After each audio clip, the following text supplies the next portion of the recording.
კულტურის სამინისტროში კონკურსის ქართული კალიგრაფიის გამარჯვებულები გამოავლინეს. კონკურსი 2013 წელს დაიწყო და მასში სხვადასხვა ასაკის კალიგრაფისტები მთელი საქართველოდან მონაწილეობდნენ.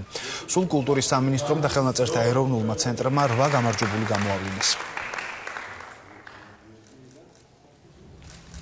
როდესაც ყველაფერი არის გაციფროვებული და ყველაფერი არის კომპიუტერიზებული, ხელით წერას არ ექცევა ისეთ ყურადღება და ეს კონკურსი გვეხმარება, რომ განვავრცოთ ეს ჩვენი დიდი ქვეყნის კულტურა, რაც გვაქვს.